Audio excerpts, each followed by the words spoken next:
So I'm going to give a whistle-stop tour, really, of some of the research that I and my colleagues have been doing over the past 4 or so years, probably a bit more with my colleagues.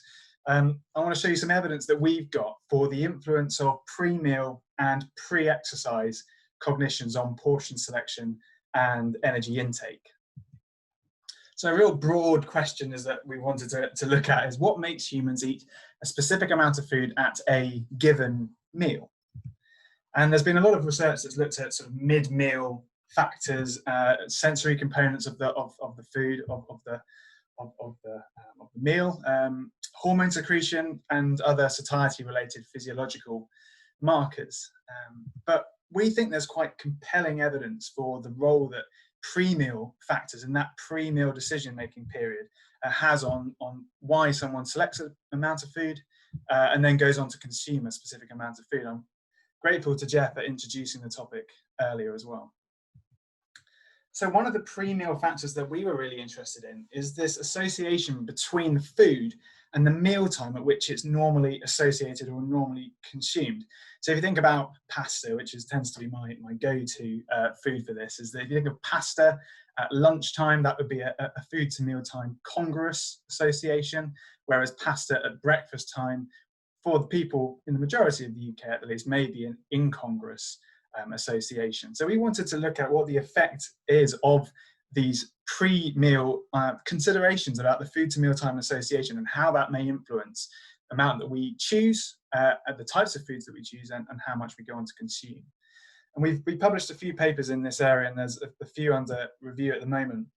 So I'm just going to present to you a little model that we've come to so far, that when you present a food in an incongruous food to mealtime context, we see that there are pre-meal factors that greatly go on to influence the mid-meal factors. So as I said, there's this food to mealtime consideration, whether explicitly or implicitly, about the association between the food and the mealtime. And what we found was expected satiety, which Jeff introduced earlier. And he said that expected satiety has a great role to play in determining why people select a specific portion. And what we found is that expected satiety has a less influential role when that portion is made when the food is selected in an unusual mealtime context. We also saw that a smaller portion is selected as well, and there's an implication for a change in implicit satiety drivers. So a sort of a satiety goal that someone may implicitly have as to why they select a portion of food to stave off hunger may change from selecting a portion to be completely full or comfortably full to just being to stop hunger, and they're associated with different portion sizes and different perceptions of stomach fullness as well.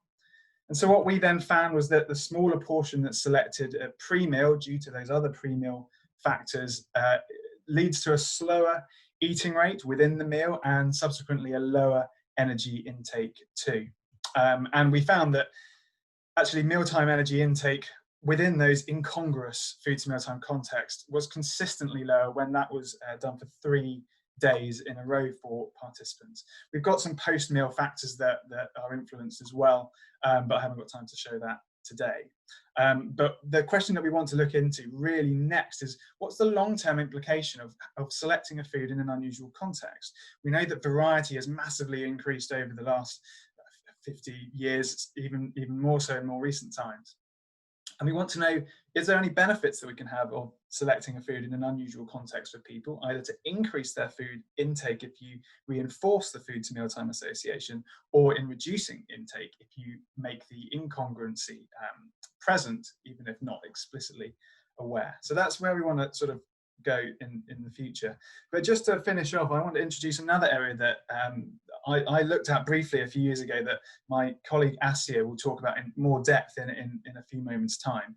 And there's another question we looked at: what makes humans eat a specific amount of food at a given meal around exercise?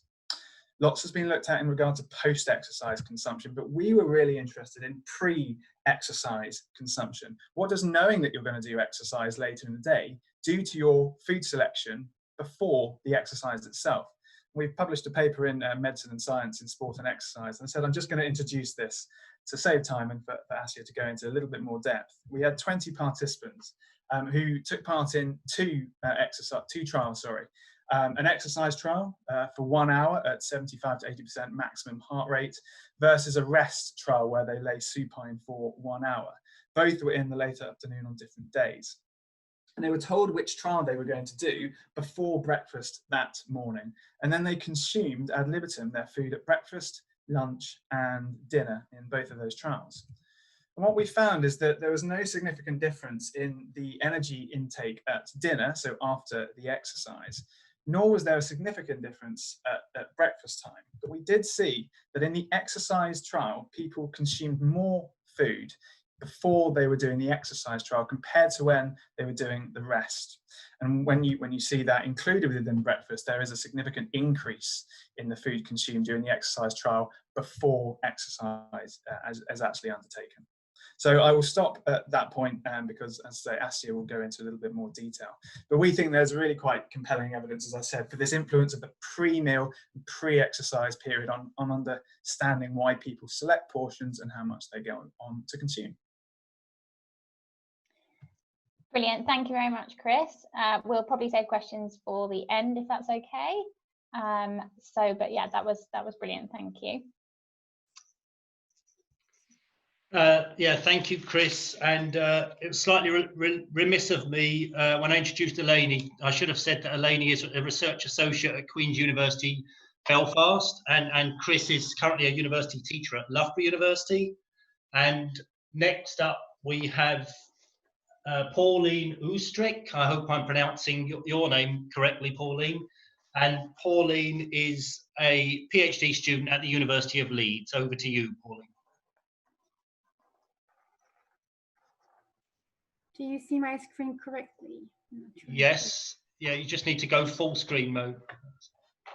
Oh, it's in the wrong side. Just gonna sorry, do it again.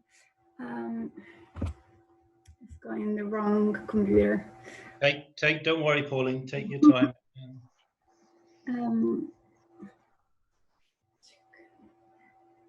We had your screen. Now we've lost it. Up. That should be the one. And then share screen. That did work for you? Yeah? Not yet, I don't think.